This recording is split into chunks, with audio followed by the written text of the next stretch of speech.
ನಾನು ತುಂಬಾ ಹೊಟ್ಟೆ ಹಸಿತಿದೆ, ಪ್ಲೀಸ್ ನನಗೆ ಮನೇಲಿ ಏನೇ ಇದ್ರು ಅದನ್ನ ಕೊಟ್ಟು ಕಳ್ಸಿ.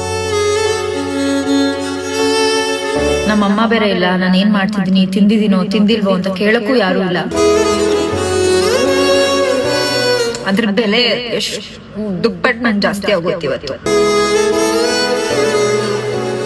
ನಮಸ್ಕಾರ ವೀಕ್ಷಕರೇ, ಸಪ್ತಶ್ವ ಚಾನೆಲ್ಗೆ ಸ್ವಾಗತ. ಸೋಷಿಯಲ್ ಮೀಡಿಯಾದ ಲೈವ್ ವೇಳೆ ಕನ್ನಡ ನಟಿ ಮಲೈಕಾ ಭಾವುಕರಾಗಿ ಕಣ್ಣೀರ್ ಹಾಕಿದ್ದಾರೆ. ಮನೆ ಊಟದ ಮಹತ್ವ ಮತ್ತು ಅದನ್ನು ನಾವು ಜೀವನದಲ್ಲಿ ಎಷ್ಟು ಮಿಸ್ ಮಾಡ್ಕೊಳ್ತೀವಿ ಎಂಬುದನ್ನು ಮನ ಮಿಡಿಯುವಂತೆ ಹಂಚಿಕೊಂಡಿದ್ದಾರೆ. ತೆರೆಯ ಮೇಲೆ ನೋಡಿದರೆ ನಟ ನಟಿಯರ ಜೀವನ ತುಂಬಾ ಸುಲಭ ಅನಿಸುತ್ತದೆ, ಆದರೆ ವಾಸ್ತವದಲ್ಲಿ ಅವರ ಬದುಕು ಕೂಡ ಸಾಕಷ್ಟು ಒತ್ತಡ, ಒಂಟಿತನ ಮತ್ತು ಕಷ್ಟಗಳಿಂದ ಕೂಡಿರುತ್ತದೆ ಎಂಬುದನ್ನು ಮಲೈಕಾ ಅವರ ಈ ಲೈವ್ ವಿಡಿಯೋ ತೋರಿಸಿದೆ. ನಮ್ಮಮ್ಮ ಬೇರೆ ಇಲ್ಲ, ನಾನು ಏನ್ ಮಾಡ್ತಿದ್ದೀನಿ, ತಿಂದಿದ್ದೀನೋ ತಿಂದಿಲ್ವೋ ಅಂತ ಕೇಳಕ್ಕೂ ಯಾರು ಇಲ್ಲ. ಹಿಟ್ಲರ್ ಕಲ್ಯಾಣ ಸೀರಿಯಲ್ ಮೂಲಕ ಜನಪ್ರಿಯತೆ ಪಡೆದ ಮಲೈಕಾ ನಂತರ ಸಿನಿಮಾ ರಂಗಕ್ಕೆ ಎಂಟ್ರಿ ಕೊಟ್ಟಿದ್ರು. ಈಗಿನ ಬ್ಯುಸಿ ಶೆಡ್ಯೂಲ್ ನಲ್ಲಿ ಮನೆಯಲ್ಲಿ ನನ್ನನ್ನು ವಿಚಾರಿಸುವವರು ಯಾರು ಇಲ್ಲ, ಅಮ್ಮ ಕೂಡ ಮನೆಯಲ್ಲಿಲ್ಲ ಎಂದು ಹೇಳಿಕೊಂಡಿದ್ದಾರೆ. ಇವತ್ತು ಯಾಕೋ ತುಂಬಾ ಬೇಜಾರಾಯ್ತು, ಜೊತೆಗೆ ಹೊಟ್ಟೆ ತುಂಬಾ ಹಸಿವಾಗಿತ್ತು. ಅಕ್ಕನಿಗೆ ಫೋನ್ ಮಾಡಿ ಮನೆಯಲ್ಲಿ ಏನಾದ್ರೂ ಊಟ ಇದ್ರೆ ಕಳಿಸು ಅಂತ ಕೇಳಿದೆ. ತಕ್ಷಣ ಊಟ ಕಳಿಸಿದಾಗ ತುಂಬಾ ಖುಷಿ ಆಯ್ತು ಎಂದು ಹೇಳುತ್ತಾ ಮಲೈಕಾ ಕಣ್ಣೀರ್ ಹಾಕಿದ್ದಾರೆ. ಈ ಭಾವುಕ ಕ್ಷಣಗಳು ಈಗ ಸೋಷಿಯಲ್ ಮೀಡಿಯಾದಲ್ಲಿ ವೈರಲ್ ಆಗಿದ್ದು, ಅಭಿಮಾನಿಗಳು ಮಲೈಕಾಗೆ ಬೆಂಬಲ ಸೂಚಿಸಿ ಧೈರ್ಯ ತುಂಬುವ ಸಂದೇಶಗಳನ್ನು ಕಳಿಸಿದ್ದಾರೆ.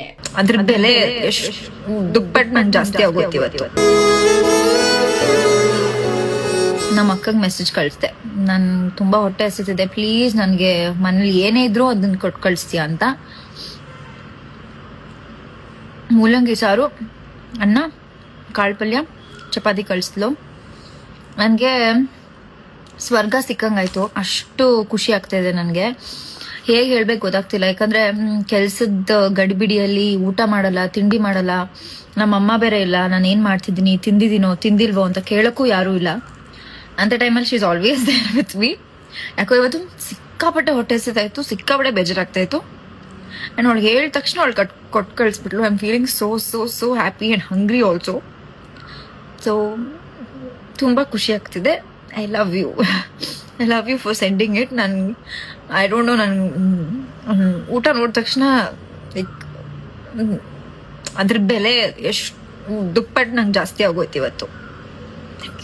ನೋಡಿದ್ರಲ್ಲ ವೀಕ್ಷಕರೇ, ಇದೇ ರೀತಿಯ ಇನ್ನಷ್ಟು ಹೊಸ ವಿಡಿಯೋಗಳಿಗಾಗಿ ನಮ್ಮ ಸಪ್ತಶ್ವ ಟಿವಿ ಕನ್ನಡ ಚಾನೆಲ್ನ ಸಬ್ಸ್ಕ್ರೈಬ್ ಮಾಡಿ, ಲೈಕ್ ಮಾಡಿ, ಶೇರ್ ಮಾಡಿ. ಧನ್ಯವಾದಗಳು.